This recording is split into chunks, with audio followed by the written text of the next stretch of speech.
एक रोज में जिंदगी से कुछ तंग था। समाज के माहौल से परेशान सा होकर शाम के खाने के बाद घूमने निकल पड़ा। कुछ सोचते सोचते शहर की गलियों से होकर निकल रहा था। रात के कोई 10 बजे होंगे। चलते चलते एक घर से बर्तनों के फेंकने जैसी आवाज आई तो रुक गया। सोचा कि रुककर कुछ देखूं, लेकिन किसी के घर में झांकना गलत है सोचकर रुक गया। कान लगाकर सुनने लगा। एक शराबी अपनी पत्नी से लड़ाई कर रहा था। कलमुही ऐसी रोटी बनाती है, यह देख आधी पक्की हुई रोटी है, तो क्या करूं तुम ही बताओ। आजम दादा से 5 रुपए के कोयले लाई थी, अब इतनी सी अंगीठी में क्या क्या पकाऊं। और हम तो रोज ही कच्ची ही खाते हैं। दूध मुहे बच्चे ऐसी रोटी खाते हैं, वो नहीं दिखता तुमको। हर रोज 100 रुपए का बेवड़ा पीकर आ जाते हो, वो पैसे घर में दिया करो। क्रोध में पत्नी कह रही थी, चुप कुलटा, जबान लड़ाती है।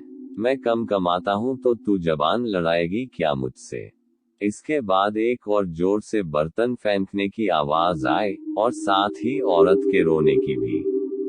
बच्चों के चीखने की आवाज भी आने लगी। शायद वो शराब के नशे में पत्नी को पीट रहा था। मुझसे ज्यादा नहीं सुना गया और मैं आगे बढ़ गया। अभी थोड़ा सा चला था कि एक सज्जन की आवाज सुनाई दी।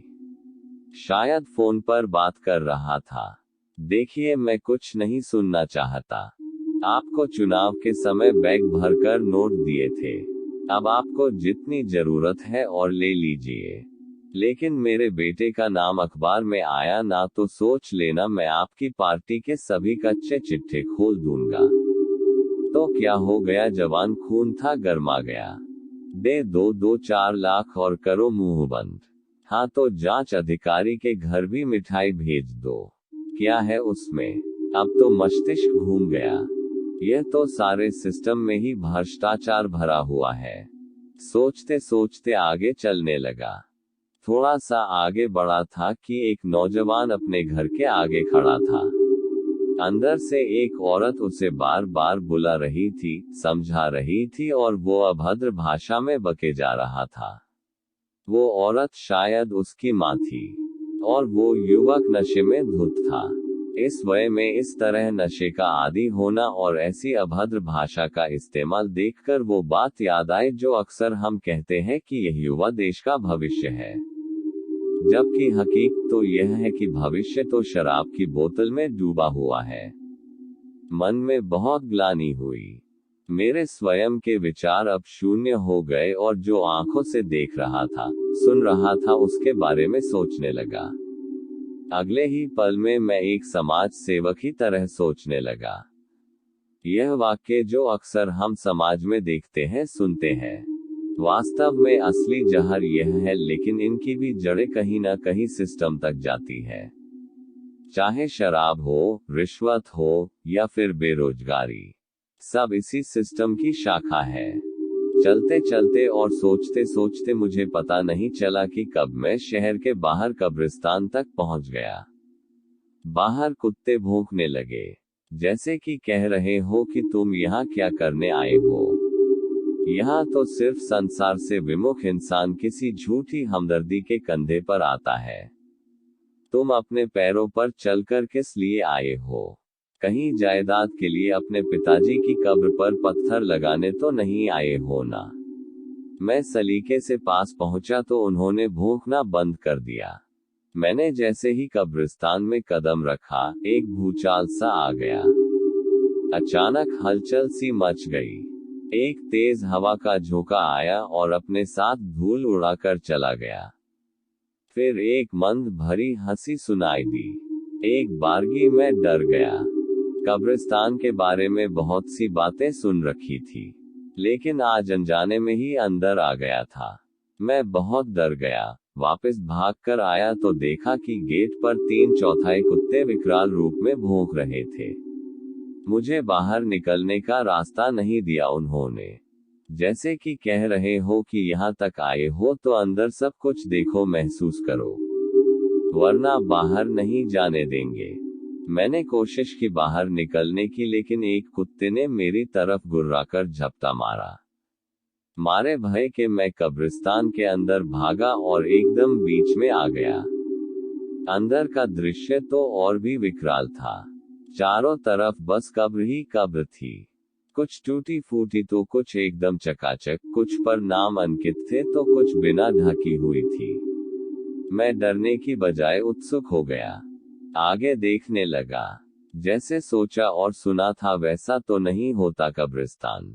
बाहर बाजार की गली से ज्यादा सुकून इस कब्रिस्तान में लगा मुझे। वैसे यह मेरा वहम भी हो सकता है। अचानक एक लंबा चौड़ा व्यक्ति मेरे पास खड़ा था। क्या देख रहे हो? उसने कहा। मैं एकदम से डर गया। अरे भाई, यहाँ क्यों आए हो? क्या देख रहे हो? उसने फिर कहा। जी कुछ नहीं। आप कौन? डरो मत, मुझे बताओ किसकी कब्र ढूंढ रहे हो, मैं तुम्हारी मदद कर देता हूँ। तुम सबकी कब्रें जानते हो?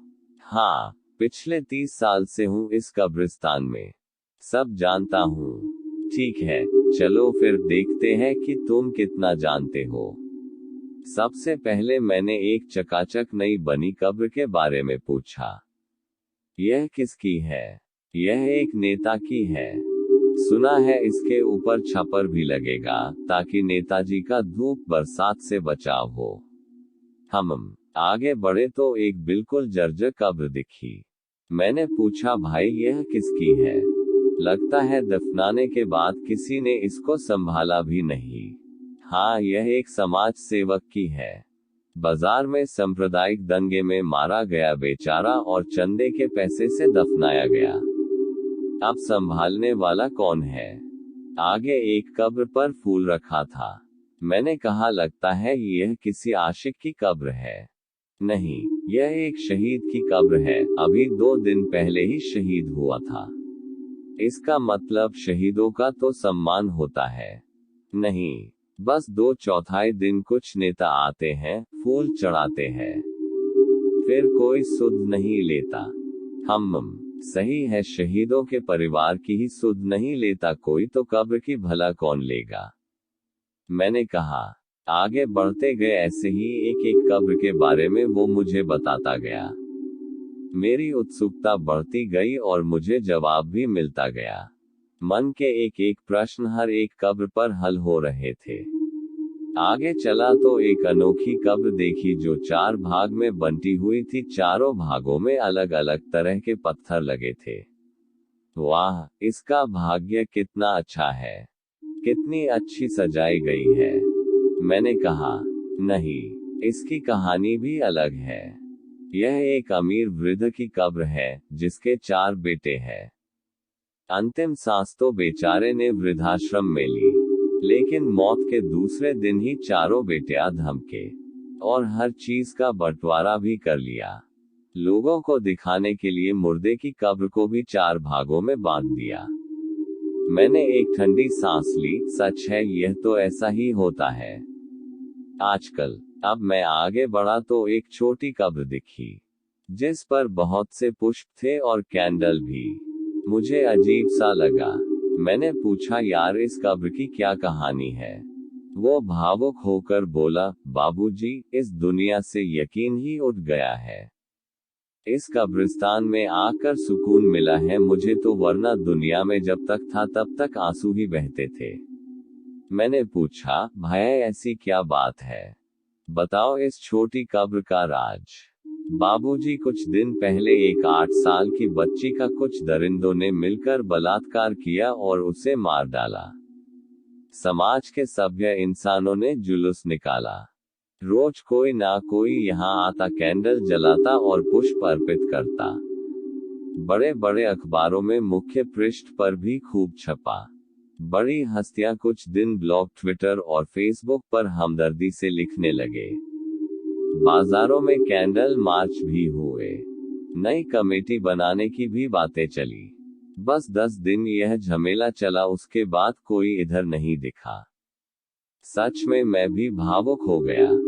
यार, हम इतने गिर गए हैं, समाज के चश्मे से हमें दिखाई नहीं देता है। जो आज इस कब्रिस्तान में आकर दिखा। हम यही सब तो करते हैं, लेकिन वास्तविकता से कोसों दूर हमने कभी सच्चाई के लिए नहीं बल्कि स्वार्थ के लिए ही कुछ किया है।